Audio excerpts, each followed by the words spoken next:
In Qile town, everything is oversized. In Qile town, there stood an ancient elm tree. In the summertime, giant white bedsheets were often aired out beneath the tree, billowing in the breeze like little boats. There were some Chinese cabbage and carrots scattered on both sides of the road, each of which was much larger than normal. The townspeople here believed that bigger is better. Therefore, people always found ways to have the largest and most items. Anyway, when things were big, they were happy. Mayor André's front gate stood 3 meters tall, very majestic. He would put on his oversized shoes daily and greet his neighbors. With a pair of big feet and a pair of big shoes, every step he took was like a boat on land. The dazzling light reflected from his immense mechanical watch was blinding. Anyone who saw his bowl-sized timepiece knew it was an extraordinary luxury. One day, André was passing old Qile's general store and habitually lifted his hand in greeting. "Good morning, old Qile." Peering from the shelves, old Qile called back, "Morning, André." "Wow, your watch is so big." Hearing this, André smiled from ear to ear. After walking a few more steps, André spotted Grandma Qile in her yard, personally feeding her granddaughter breakfast. The Qile family had always been wealthy, so she used an especially oversized bowl and spoon to feed the little girl oatmeal. Standing outside, André couldn't even see the child's head.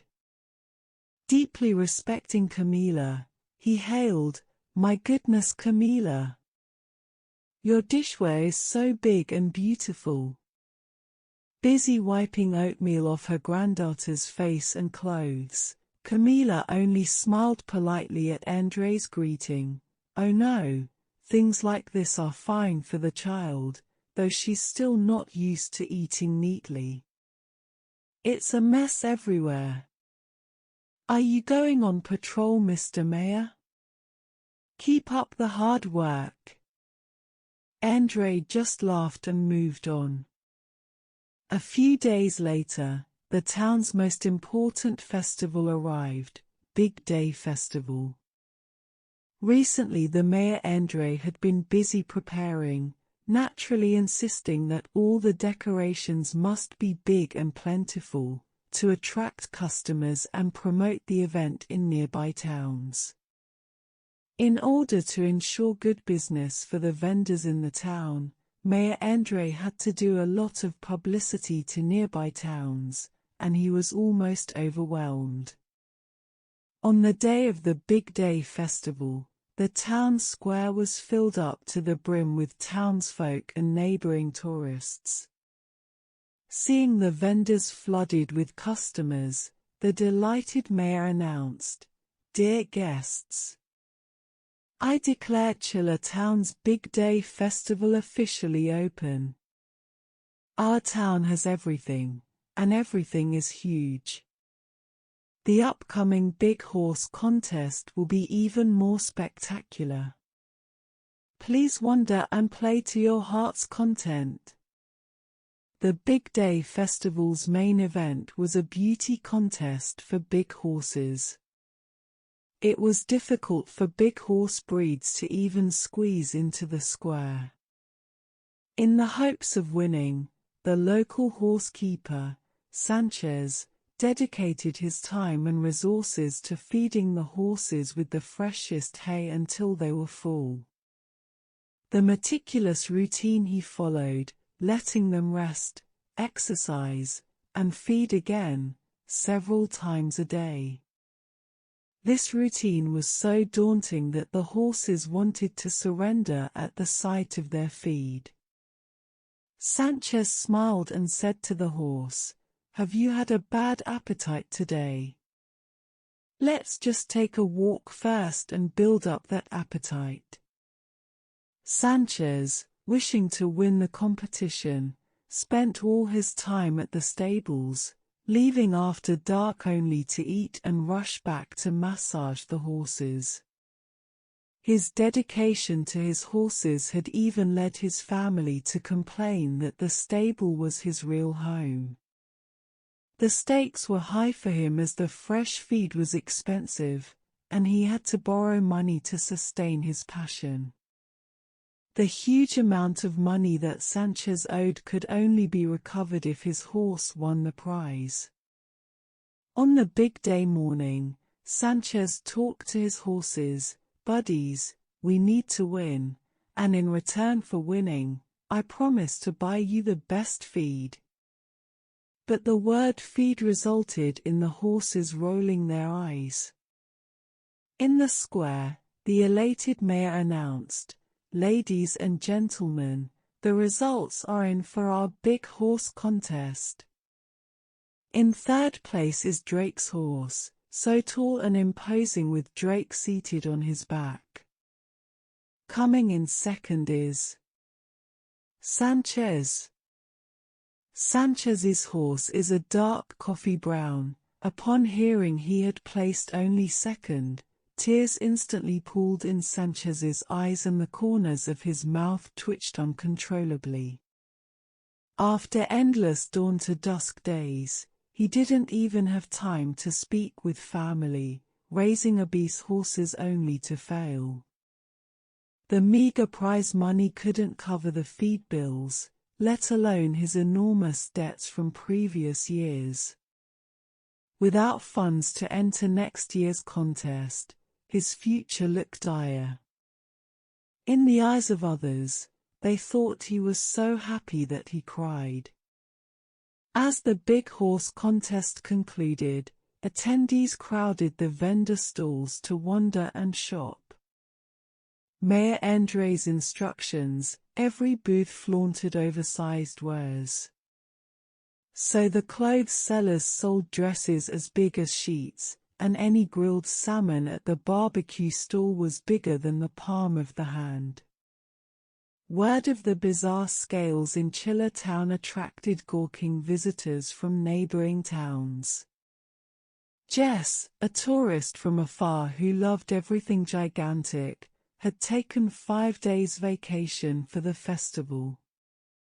At lunch, she chose the largest meatball skewer available, each one roughly the size of a fist, squealing with delight, "Wow, so huge." She excitedly sunk her teeth in, noisily sucking the ample juices. But after polishing off just one meatball, she was painfully stuffed since the interior remained undercooked. Unable to finish, the remaining food was discarded as waste. At the day's end, excess unfinished eats from the Big Day Festival piled mountainously, cluttering the streets for 3 whole days until cleared. After hearing endless amazed compliments about the town's oversized wares, Mayor André grinned from ear to ear. Occasionally folks grumbled impracticalities like clothes dragging on the ground or excessive uneaten food, but in his view, they simply failed to appreciate the merits of scale. Such trivial complaints he disregarded. Although disturbed by the shocking food waste, he resolved that next year's celebrations must be even grander to elevate Chilterns' fame. While townspeople crowded the fairgrounds, not far from the lively festival, nestled a modest green and white house flanked by multi-story buildings that made it appear especially small. In the sunny yard, kind Grandpa Edward gardened. A traveling couple desperate with thirst but unwilling to buy drinks eventually noticed his home. Approaching Edward for water, he graciously welcomed them inside to rest and refresh. The visitors noticed Edward's cups and dishes were quite ordinary in size, his clothes neat and fitting, unlike everything else they had encountered in town. Pleasantly he inquired, "Is a cup enough? My glasses here are just regular size. Say if you're still thirsty, I'll pour another." The husband replied, "Quite enough. We just ate lunch earlier. This hits the spot without overstuffing." "Thanks." Chuckling, Edward said, "Great that you're quenched. I believe things should suit the need, that's comfort. So I never size up." As Edward bid the tourists goodbye, Mayor André happened to stride past the gate, barely nodding to the senior before striding off. Knowing the old man's pragmatic, modest lifestyle contrasted with his own flamboyance, privately André felt some contempt, dealing with him as little as possible. His mayoral duties kept him quite occupied that day regardless. André suddenly heard an ouch as he was walking. It turned out that he fell on all fours. As a town mayor, he always wanted to look more majestic, so it was not enough to wear his shoes one size too big. He wore them 2 sizes too big, so that when walking on the road, everyone would praise the shoes for how big they were. Although he was not very good at walking, he got used to it. Today, he was really tired from the Big Day festival. He fell down without paying attention, which hurt his feet and buttocks. He tried to get up but his feet hurt and his clothes were too big. His movements were not very flexible, so he was a little busy for a while. The old man saw this scene from a distance. Although he knew that their personalities were not very compatible, he still came to help lift him up after seeing André's hard work. This made the always proud André very embarrassed and finally stood up. Then he turned his back slightly and thanked the old man in a low voice, and then limped away.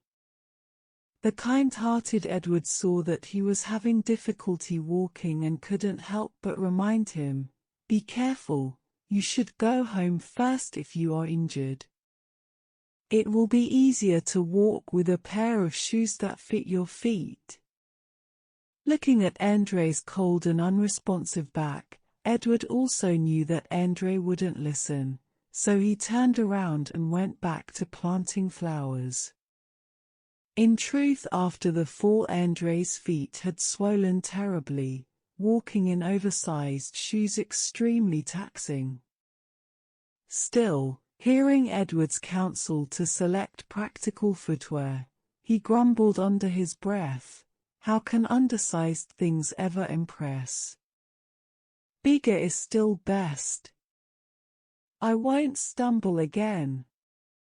Limping along and declaiming thus, a sudden breeze swept up the roadside bedsheet, obscuring his vision.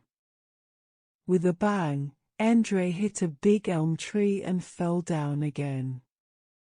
This time he broke 2 more teeth. Although the mayor fell into the hospital, due to the lively and exciting the Big Day festival in recent years, the townspeople made a lot of money. Encouraged by the success of the event, the townspeople made things bigger. Chilterns was becoming more and more famous. When people were chatting after dinner, they often talked about the town of Qile, where everything was a little too big.